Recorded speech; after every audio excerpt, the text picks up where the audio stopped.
కేసీఆర్కు బీఆర్ఎస్కు పుట్టగతులు ఉండవని కుట్రలు చేస్తుండ్రు. ఈ కుట్రలన్నిటిని కూడా గ్రామాన చెప్పాల్సిందిగా మిమ్మల్ని కోరుకుంటున్నా. ఇక వచ్చేటివి మీ ఎన్నికలు. మా ఎన్నికలు అయిపోయినాయి. వేదిక మీద ఉన్న నాయకులందరికీ పదవులు ఏదో ఒకటి వచ్చినాయి. నిన్న 35 మంది కార్పొరేషన్ చైర్మన్లు ఇచ్చినాం. మీరు ఒక్కసారి పేర్లు చదువుని. ఒక్క పైరవికారు లేడు, ఒక్కడెవడో ఎక్కడి నుంచో వచ్చిండని లేదు. ఎస్సీ ఎస్టీ బీసీ మైనారిటీ సెల్లుల చైర్మన్లకు ఇచ్చినాం, జిల్లా పార్టీ అధ్యక్షులకు ఇచ్చినాం. మొన్న ఎమ్మెల్యే టికెట్లు ఏదైనా అనుకోని పరిస్థితుల్లో రాకపోతే వాళ్ళందరికీ ఇచ్చినాం. ఇవాళ చైర్మన్లు 2 సంవత్సరాల కోసం వేసినాం.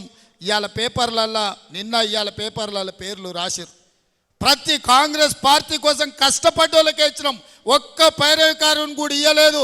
మొట్టమొదటిసారి కాంగ్రెస్ పార్టీ చరిత్రలో ఈనాడు రాహుల్ గాంధీ, సోనియా గాంధీ గారు, మల్లికార్జున్ ఖర్గే గారి నేతృత్వంలో నిజమైన కాంగ్రెస్ పార్టీ కార్యకర్తలకు న్యాయం జరిగింది. రేపు కూడా మీకు నామినేటెడ్ పదవులు కానీ, సర్పంచులు కానీ, ఎంపీటీసీలు కానీ, ఎంపీపీలు కానీ, జడ్పీటీసీలు కానీ ఏ పదవైనా కష్టపడ్డ కాంగ్రెస్ పార్టీ కార్యకర్తలకు ఇప్పించే బాధ్యత నాది. మీకు అండగా నిలబడతా.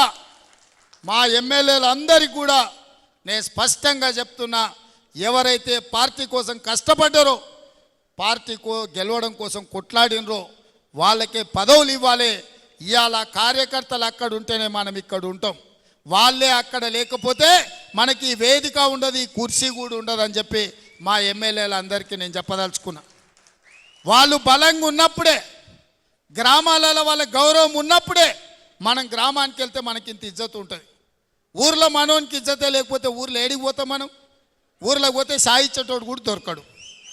ఏదన్నా ఊరికి వెళ్తే మనకు మంచినీళ్ళు ఇచ్చి ఛాయ్ ఇచ్చి ఇంత బువ్వ పెట్టేటోడు ఉండాలంటే మన కార్యకర్త బలంగా ఉండాలి.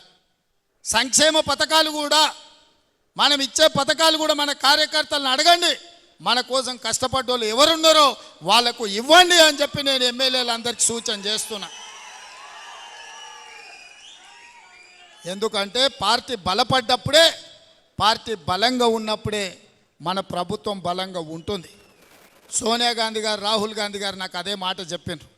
కార్యకర్తల్ని కాపాడే బాధ్యత నీది.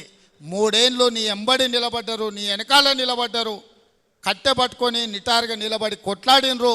వాళ్ళని కాపాడే బాధ్యత నీది అని చెప్పి సోనియా గాంధీ, రాహుల్ గాంధీ గారు చెప్పినరు.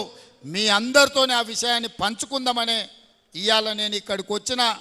రుణమాఫీ జరిగిన ఎంబడే స్థానిక సంస్థల ఎన్నికలకు పోదాం. ఇవాళ మనం అందరం కష్టపడ్డ కార్యకర్తల్ని కాపాడుకుందామని తెలియజేస్తూ మీ అందరి దగ్గర సెలవు తీసుకుంటున్న మిత్రులారా, జై కాంగ్రెస్.